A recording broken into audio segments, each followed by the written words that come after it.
Sí, ya vamos acá, estamos instalándonos, estamos en vivo y en directo. Pase nomás, Seremi, ubíquese acá nomás, estamos en vivo y en directo. Lo que se viene acá con Eduardo Barra. Saludito ahí a la distancia, todo lo que estamos viviendo en medio de la crisis sanitaria. Seremi, un gusto que nos acompañe de manera presencial. Un agrado estar en tu programa, en la comunidad del contenido. Siempre es algo que se comenta en nuestra ciudad y en la región a donde podemos conversar con alguna gente que los ve. Así es que es muy grato. Lo importante de tener estas conversaciones es lo que está pasando en estos momentos con la crisis sanitaria y con diversas temáticas, en particular el anuncio del día de ayer respecto a estas 12 comunas acá en la región del Biobío y bueno, el alza que hemos tenido también respecto a estos casos, el día de hoy casi 500 casos nuevos que se suman y este relajo, entre comillas, que ha tenido la población. Lamentablemente se ha dado algo que ya vaticinábamos hace algún tiempo y era que indudablemente la pandemia se ha quedado con nosotros. No es algo que haya desaparecido y menos también que vaya a desaparecer tan rápido. Los distintos especialistas a nivel del mundo vaticinan que probablemente al menos la vamos a tener 5 años en presencia en determinadas formas. Particularmente esperamos nosotros en pequeños brotes, que no sea algo que signifique volver a tener situaciones como cuando no teníamos vacuna, con la mortalidad que generó y con los riesgos también de secuela en la gente.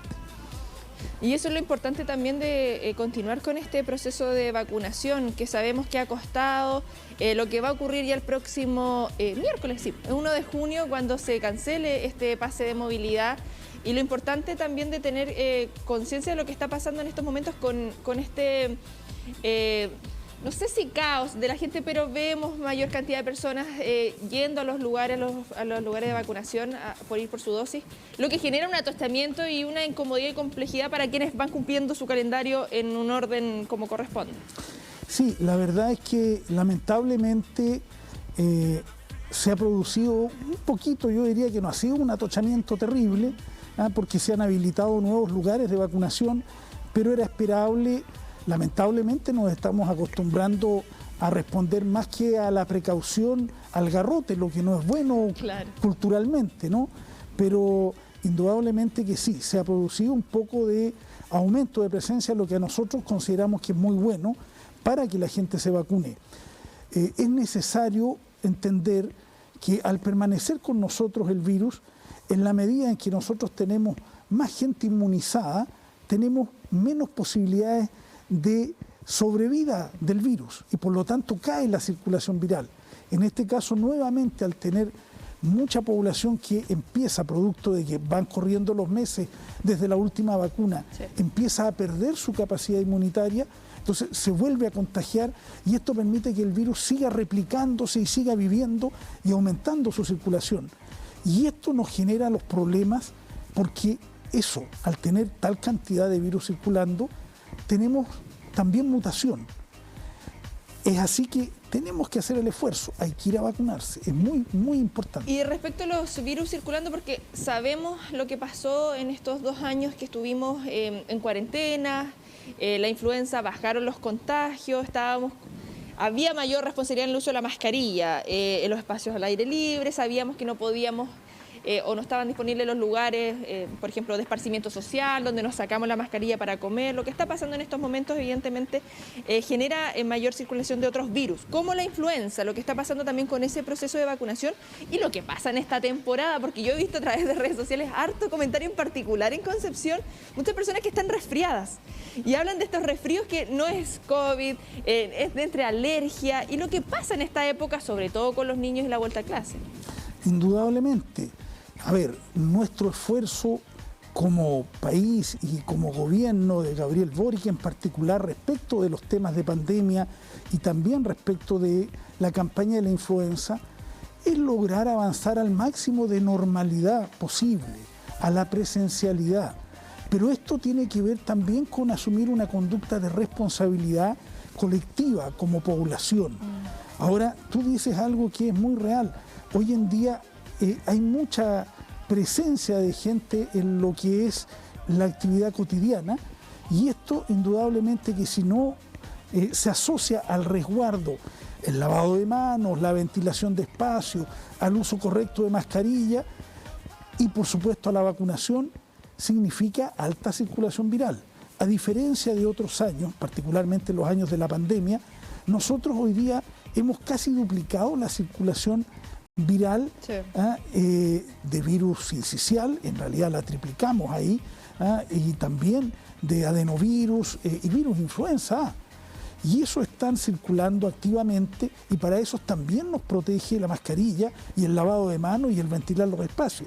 Entonces no solamente apuntamos a protegernos del COVID, sino que también nos protegemos de las otras infecciones virales, que indudablemente en la medida en que estuvimos muy restrictivos y estuvimos en casa esencialmente, cayeron mucho en su circulación.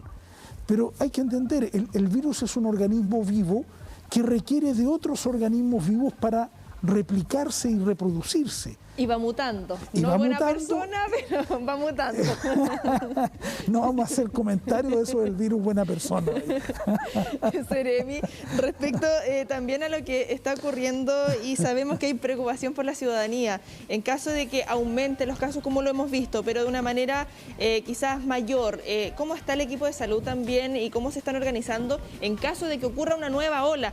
Hemos hablado que hemos tenido 3 olas, 5 olas, acá de acuerdo a las estadísticas que se vayan viendo. Sabemos que hemos pasado momentos bien críticos, en particular en la región del Biobío. Podemos ver las cifras a nivel nacional que han ido aumentando y lo podemos presenciar también a nivel regional. ¿Cómo se está trabajando a nivel local también en ese sentido, pero además en el conjunto con la red asistencial, bien digo, a nivel nacional? Sí. Lo cierto es que esto es una actividad permanente. Yo hoy día en la mañana, incluso hace un rato, estábamos en una reunión de la Subsecretaría de Redes con todos los directores de servicios de salud del país y los Seremi del país, justamente analizando la situación de tanto la vacunación, de la presencia de influenza e infecciones virales en general y por supuesto de COVID. Hay un esfuerzo máximo por avanzar en la prevención y también en tener toda la estructura de redes asistenciales, es decir, hospitales, centros públicos y privados, los CEFAM, la atención primaria, todos dispuestos para poder ir respondiendo a la demanda creciente de atención. Indudablemente que el factor vacunación sigue siendo extraordinariamente importante en ello. Por otro lado, uno tiene que reconocer algo que es una realidad de haber vivido este periodo en pandemia. Hay muchos pacientes de enfermedades no transmisibles que han quedado sin atención. Claro. También hay listas de espera quirúrgicas que no pudieron ser abordadas como correspondía producto de la pandemia. Eso lo entendemos todo, pero es una aspiración que nosotros podamos ir resolviendo esto y para eso necesitamos mantener la presencialidad y ojalá no tener un volumen muy importante de infecciones virales y de COVID, porque esto significa ocupación de camas críticas. Y si tú ocupas camas críticas, se las quitas a otros pacientes que, por ejemplo, tienen que hacerse una cirugía compleja y al salir de su cirugía requieren de una cama al menos de mediana intensidad en lo crítico, entendamos un intermedio que se llama, en fin. Y eso se limita mucho si nosotros estamos copando nuestras camas críticas solamente con infecciones respiratorias. Y un último comentario en ello, en particular en la ciudad de Concepción y en los hospitales de la intercomuna, entiéndase Higuera, el hospital regional y los hospitales principales de acá, habitualmente, sin pandemia, nosotros vivimos con camas críticas al tope, muy ocupadas. Entonces, imagínense con pandemia. Sí, bueno, usted estuvo también ahí en medio de todo este proceso de la crisis sanitaria, presenciando lo que estaba pasando en ese sentido. Me quedo dando vuelta respecto también a este trabajo que están haciendo a nivel nacional. ¿Qué pasa con los pacientes pediátricos? Que me imagino también es un foco importante a tener en consideración, teniendo en cuenta que sabemos, época invierno, los niños se van resfriando mucho más fácil en los jardines infantiles, en los establecimientos educacionales. Y lo que está pasando en estos momentos, me imagino, para muchos padres, madres, adultos a cargo de niños y niñas, también es una preocupación. Primero están los planes de inmunizaciones de los niños que están en curso. Particularmente se han hecho esfuerzos relevantes en el área de las escuelas, de los colegios y de todo el esfuerzo de atención primaria, tanto de las municipalidades como de los servicios de salud. Yo siempre digo que es un privilegio la niñez desde el punto de vista inmunitario. Los niños, como están recién llegando a tener contacto con distintos agentes patógenos, distintos virus, bacterias, tienen una capacidad inmunitaria muy potente y eso les permite defenderse mucho mejor que lo que nos pasa a los adultos y en la medida en que van pasando los años. Por ende, si bien son vectores importantes los niños infectados, muchas veces se recuperan bien, la gran mayoría de los casos, pero no por ello podemos abusar. Totalmente. El plan de vacunación para COVID es a partir de los 3 años. Hoy día se está vacunando con CoronaVac entre 3 y 6 años en forma habitual en todo el país. Ahora, posterior a esa edad se le está poniendo Pfizer o en general vacunas que consideren ARN más que ADN, y eso también es importante que los padres lo tengan claro. Los efectos nocivos que los antivacunas plantean sobre las vacunas son realmente mínimos en comparación con el beneficio que se logra con un niño, con un adulto vacunado. Lo hemos visto a nivel nacional, lo hemos visto a nivel internacional, evidentemente el aporte que ha significado estas vacunas. Cambiando de tema y yéndonos un poquito a lo internacional y esta preocupación también que se generó en la zona viruela del mono. Todo acá, estamos en medio de una pandemia, viene otro virus, ¿qué está pasando? Para dejar tranquilos también respecto a este caso sospechoso que se decía acá en nuestra zona, lo estuvimos informando también con el departamento de prensa, pero siempre es necesaria también la voz oficial respecto a la estrategia que se está teniendo en caso de llegar acá a Chile, bueno, y acá en la región del Biobío. Sí, bueno, indudablemente que el hecho de que haya una vigilancia bastante importante a nivel mundial de todas las infecciones y casos raros, comillas, raros que se aprecian en algún momento en la comunidad, ha permitido rápidamente detectar en el hemisferio norte en particular lo que es esta viruela del mono. Algo que no es una enfermedad endémica en esos países, no es algo que permanezca habitualmente. De hecho, en Chile no es endémica. Nosotros estamos en una zona además donde geográficamente incluso estamos bastante alejados de la endemia. Pero indudablemente es algo que ya partió su vigilancia en Chile hace aproximadamente 2 semanas. Es una alerta que comunica la Organización Mundial de la Salud, posteriormente la OPS también, la Panamericana de la Salud, y nosotros ya tenemos a todos los servicios de salud del país y también a los establecimientos privados informados respecto del cuadro clínico y las características.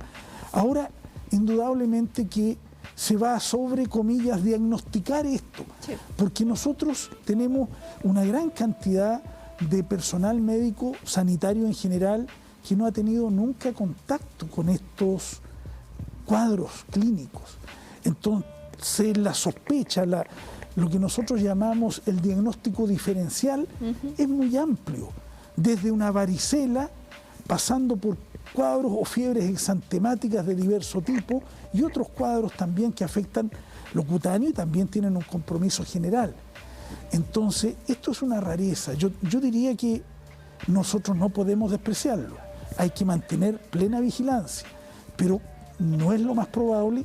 Y quizás un elemento que haya que tener muy presente en el diagnóstico diferencial es si estas personas vienen del extranjero o no recientemente. Claro.